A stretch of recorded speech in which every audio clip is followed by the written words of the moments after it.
Qu'est-ce qui fait la freine? Bah, quand Fred descend, c'est que généralement on a un petit souci, quoi.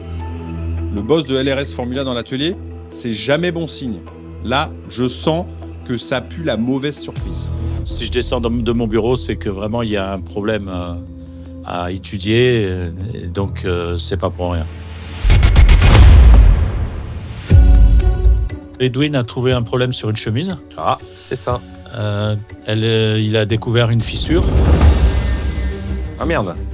On voit juste ici, Ok. bien à l'intérieur, et ça, c'est pas bon du tout. Et comment ça se fait qu'on l'ait pas vu à la prise de compression? Bah, étant donné que nous, quand on fait la prise de compression, le piston est au PMH, donc tout en haut, Ah oui. et que le moteur est froid, Ah bah oui. la fissure, forcément, on la voit pas forcément, et ça veut dire aussi que, étant donné que notre segmentation était bonne, on a pu le Oui, voir. t'avais une bonne compression. C'est Ok. ça. Comment c'est arrivé une fissure comme ça?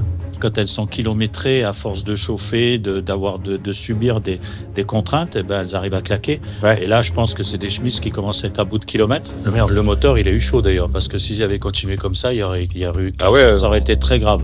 Dans ton malheur, tu as de la chance que ce soit des Ouais. moteurs chemisés, qu'il n'y a pas le bloc à changer. Aussi, ouais, On complètement. peut changer Eh oui. que les chemises. Que les chemises. Des belles chemises toutes neuves. Ne fais pas tomber parce que quand je vais te dire le prix, ça va te faire tout drôle. Donc, il y en a pour 40 000 € quand même de supplémentaires.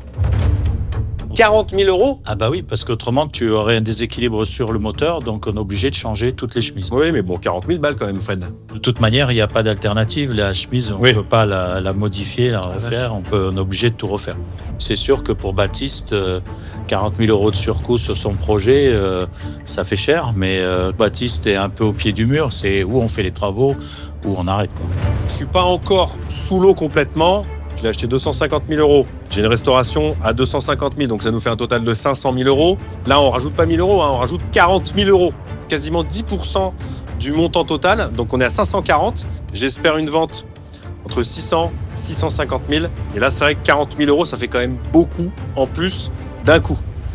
Bon bah j'ai pas le choix, on y va. Mais là il m'impressionne car il y a déjà les chemises neuves prêtes à être montées. Vous avez déjà les pièces neuves? Comment ça se fait? Bah, là où tu as de la chance, si tu veux, c'est que, comme tu le sais, on a déjà, nous on utilise des châssis Prost aussi.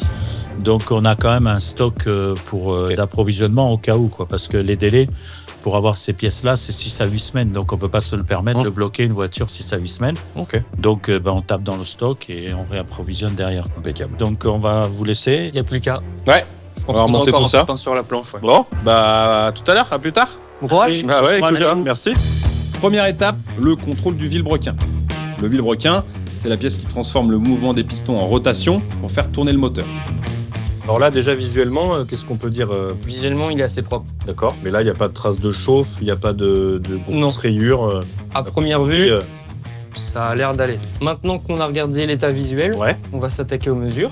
On va faire Ok. un petit peu de métrologie. Donc, d'accord. contrôler le diamètre Diamètre? des tourillons et des manetons. Bon. Tourillon, c'est où Là le où c'est vibre- posé sur le bloc, Ouais, c'est ça. Et le maneton, c'est où sont attachées les bielles. D'accord. Donc maintenant, on va prendre la cote de nos tourillons et de nos manetons. Ouais. On est au centième, voire au millième. Millième. Ah ouais, d'accord. Donc c'est quand même des cotes assez précises. C'est quoi la valeur qu'il nous faut? Les tourillons, c'est 49 990. Donc il faut 49 990 Normalement. sur les tourillons.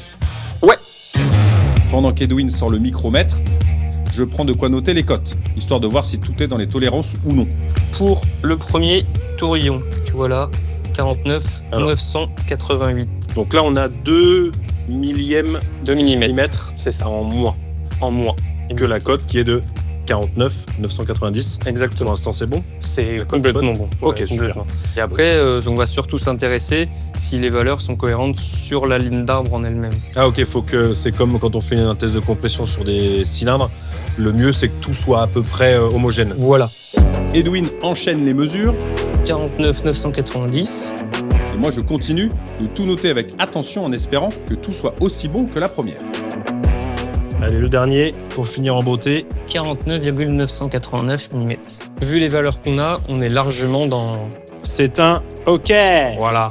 Et là maintenant, donc on va mesurer Le la maneton. partie des manetons où il y a les bielles. Tout à fait. Ok. Sur ce genre de vilebrequin, on est aux alentours des 39 990.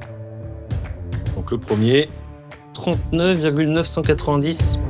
Après les tourillons, place aux mesures des manetons. 39,987. C'est pas mal du coup alors. Oui. Toutes ces petites mesures là. Tout à fait. Vu les valeurs qu'on a par rapport au vilebrequin, moi, ça me va entièrement. Donc là, il n'y a pas besoin de rectification, pas besoin de le mettre à la poubelle, pas besoin d'en Non. acheter un autre. Non, sur le Super. vilebrequin, dans l'état On le garde. comme ça, Et il n'y a rien à faire. il est bien. Ouais. Pas d'argent à dépenser. Non. Très bien. On va pouvoir maintenant récupérer le bloc, installer les coussinets dedans, pour ensuite monter le vilebrequin dessus. Ok.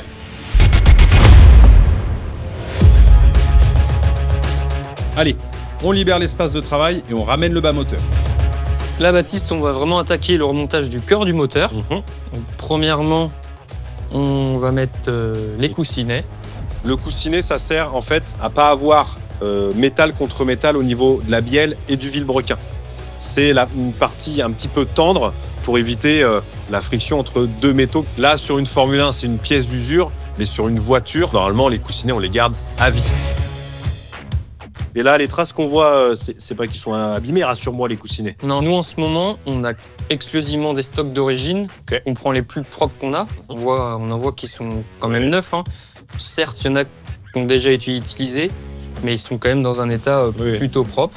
Mais Et ça n'existe après, pas en neuf, tu peux pas en racheter. C'est compliqué, il faut D'accord. refaire des pièces sur mesure. On essaye justement d'en refaire, mais c'est des traitements de matière qui sont assez compliqués à refaire. Et souvent, ça coûte aussi un peu de sous. Donc, je pense pour toi, Ah oui, non, mais moi, ça me va très bien. ça te va. Oh, moi, ça me va très bien. On met de la graisse de montage sur tous les coussinets. On vient aussi mettre un petit peu d'huile. C'est vraiment pour les premiers démarrages, hein. Oui, c'est qu'il y ait du graissage dès le départ au premier tour de vilebrequin. C'est parce que ça. Sinon, ferraille contre ferraille sans graisse. Voilà, ça vient protéger forcément les pièces métalliques. Le graissage est fait, on peut remettre le vilebrequin en place. Là, il faut être précis, c'est une étape clé. Et voilà, il est bien en place. Ensuite, on a ces deux petites cales qui permettront ensuite d'avoir le bon jeu latéral du vilebrequin. Parce que là, si tu vois, Ouais. il bouge beaucoup trop. Et ça, Soit bien calé latéralement. tout à fait.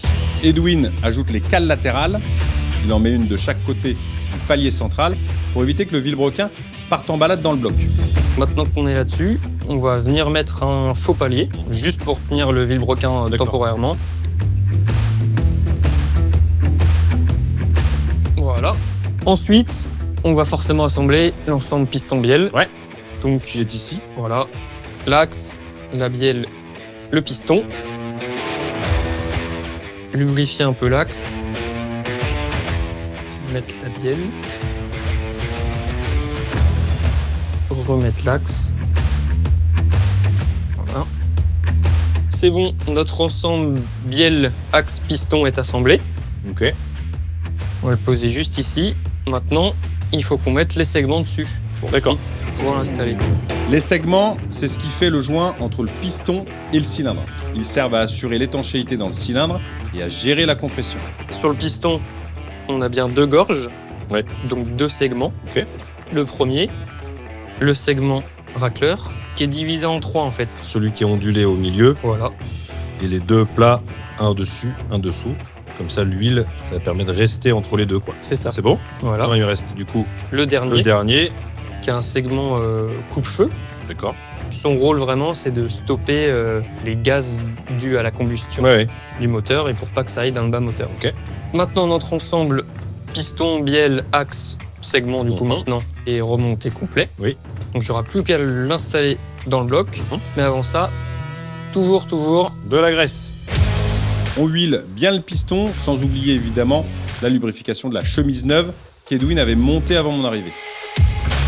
Maintenant que tout est bien lubrifié, on a notre outil pour mettre notre piston dans la chemise, qui est juste ici, qui est lui conique. Donc le diamètre d'entrée est plus gros que le diamètre de sortie. Yes. Ça nous permet que le piston rentre Ouais, avec les d'un seul plus facilement. Ouais. Exactement. Ok. Là, on peut venir gentiment l'insérer dans la chemise. Comme ceci. Et ensuite, hop, c'est aussi simple que ça. Quand ça force pas, c'est que Tout va c'est bien. bon. Voilà. Maintenant que le piston est installé dans sa chemise, il faut forcément venir le fixer au vilebrequin. Pour cette étape, on retourne le bas moteur avec précaution et on laisse Edwin gérer la suite. Je vais remettre la bielle donc, en contact sur le maneton du vilebrequin, Vas-y, je te la tiens. juste ici. Le chapeau. Le chapeau de bielle par-dessus. Voilà. On vient ensuite prendre nos 2 vis de bielle. On a un couple de serrage.